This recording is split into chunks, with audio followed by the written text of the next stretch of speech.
Whenever we think about video game ads, we think about how almost every single trailer they throw at us contains the whole damn game. I can't go speculating what type of game or how the game plays anymore like back then without it explicitly showing me a playthrough. I can't. When E3 was a huge convention for people around the world, they would gather to see what were the upcoming games. Sadly, E3 is not a thing anymore, and I cry myself to sleep every time I think about it because I always wanted to go to one, but I guess I can't anymore. Now we have all the game companies live streaming their own E3, like Nintendo Direct, PlayStation State of Play, and others alike. I feel like the majority of these changes, from conventions shutting down, everything being online, and now that there's a chance of physical copies to become extinct, also made advertisements change over time. Advertisements from the 90s to the 2000s honestly had the best ads for games to what we have now. I'll be going over all the advertisements that I thought were cool, including posters, magazines, and covers that piqued people's curiosity, because at that time, I genuinely believed that curiosity was the best selling point for video games and not just copy pasting the same pose that has become the norm. Magazines were the thing back then when someone wanted to hear about the news or see what was happening around the world. Gaming magazines were exactly that, but for games. Also, we had these specific books that we could buy for cheat codes or Game Sharks to use to cheat software, and giving yourself thousands of Master Balls just because you accidentally catch the Bidoof with your one Master Ball. The most iconic magazine was Nintendo Power. This magazine had fire illustrations advertising the new and current games. I'm pretty sure you've seen this picture at least once, but this was a banger ad for Super Mario 64. The 3D renders for this game was something different. It screams retro gaming. I wish more games had these types of illustrations where it had that old aesthetic to it. Pikmin and Yoshi's Story being my favorite ones. Look at the Yoshis, don't they look so cute? The Pikmins had this Play-Doh type style to them, but the style didn't last long. They were later exchanged to normal looking Pikmin. I don't know why they decided to take it out, since the covers for both Pikmin 1 and 2 were so gas. The advertisements weren't just illustrations, they had calendars for specific games. Diddy Kong Racing was one of them. Tips and tricks also flooded the magazines, encouraging people to play the games or show how fun it was. Colorful pages filled the whole magazine, exciting the reader to keep flipping the pages to the point that they want more magazines. Nintendo Power didn't just want their games in the magazines, but others as well that were coming out for their own consoles. Sonic Adventure 2 had crazy visuals for their ads. Look at this one where each had their own chows, or the one that had Shadow represent demons and Sonic as an angel. This gave people so much curiosity and made them think, wouldn't it be cool if this and that would happen? Or I can't wait to play as Shadow or Sonic.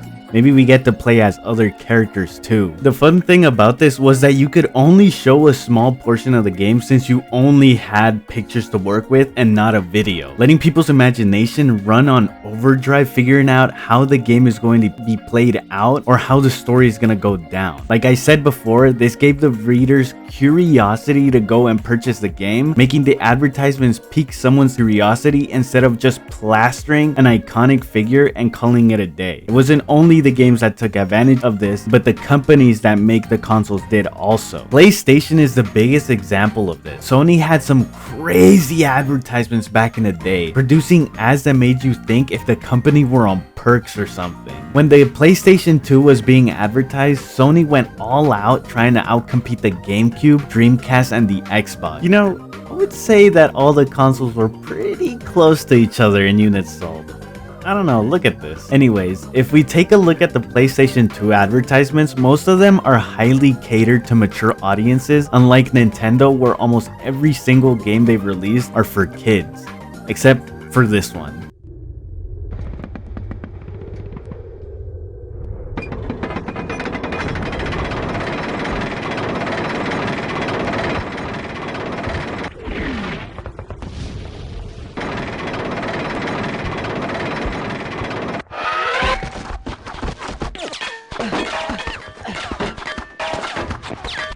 Most of these advertisements were weird and abstract. Sony was basically conveying that gaming isn't only for children, but for an older audience too. That's why you would see these raunchy ad prints with implicit meanings behind them. Like, what was the reason for this? Most of these prints gained controversy, giving PlayStation the spotlight for more ads and mature games. This era was considered the peak of advertising for video games, where magazines and commercials were the only way to consume new information about upcoming games, and the internet being just a niche thing. Commercials back in the 90s to 2000s always had real people interacting with the game characters as if they were real. This made children and adults feel like games weren't just games, but something that can bring happiness and become part of society. Without these Pokemon ads, we wouldn't have people talking about it. It wouldn't be as popular as it is right now. This commercial was an iconic Pokemon ad that I forgot existed until I started watching older ads for this video. Another iconic ad was for the Super Smash Bros. Game. It had Pikachu getting his ass beat and tossed around by Yoshi and Donkey Kong. There's so many more ads that I just can't go through all of them. If you notice by now, I haven't mentioned anything Xbox related because Xbox never really had anything to stand out, unless if I'm missing something here. Most of the advertisements when the first Xbox came out were overshadowed by PlayStation and Nintendo, but mostly PlayStation. The only ad I could really think of was this one where the baby flies out the womb and dies of old age. By the time Xbox 360 was released, advertisements were starting to dull down. With the release of the 7th gen consoles, these companies don't feel the need to stand out from the rest of the consoles, unless you're PlayStation and pull out this nightmare-fueled commercial for the PS3.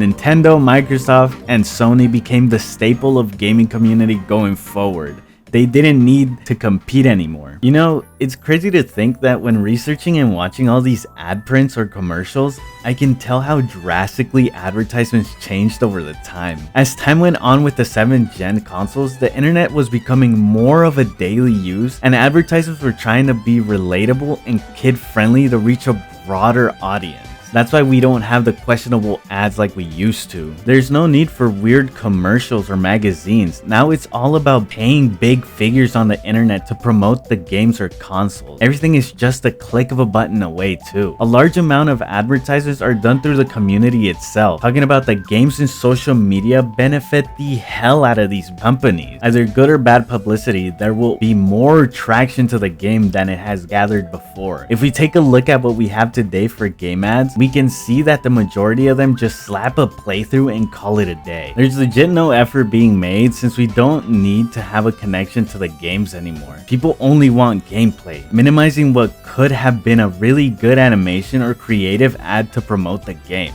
I get that it probably cuts costs to not have a panel in a convention or having a piece of footage of your game shown, but not having the effort to at least have a good live stream show is really lazy. The only live stream that has really good production is Digital Revolver. They try their hardest to have their games stand out, which is a good thing because all their games are indie games. Indie games have such a harder time to get their games heard unless you're FNAF and every social media picks up the game. Also, PC gaming has become bigger than consoles since consoles don't have a big selection of exclusives anymore. That being said, games don't have a place in magazines and commercials. Try turning on the TV and flip through all the channels. You won't find a single game ad unless you're lucky enough and stumble across one. Game ads solely exist through Twitch and YouTube, and I guess maybe TikTok too. Honestly, the biggest ad that made me feel like a child was the Super Smash Bros. Ultimate teaser.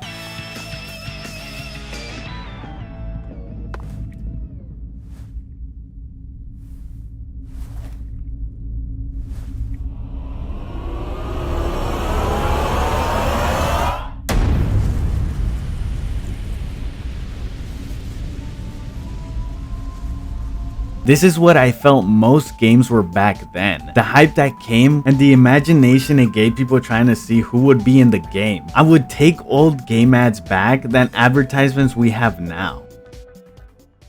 Video game ads were a big thing back in the days, and I understand why everything had to change, but it just sucks to see it go. I wish we could still have amazing cover arts in exchange for the lack of advertisements. Nothing beats having a physical copy of a game and looking at the cover art to appreciate it. I couldn't talk about all the magazines or print ads since there are so many of them that I can't try and fit them all in this video. If you're interested in the Nintendo Power issues, I'll leave a link in the description to the website that preserves most of the magazines. It's interesting to see all the print ads and colorful pages that it comes with. You could even have these as a phone or PC background. Anyways, thank you so much for watching. If you want more of these half-assed videos, make sure to leave a like and subscribe.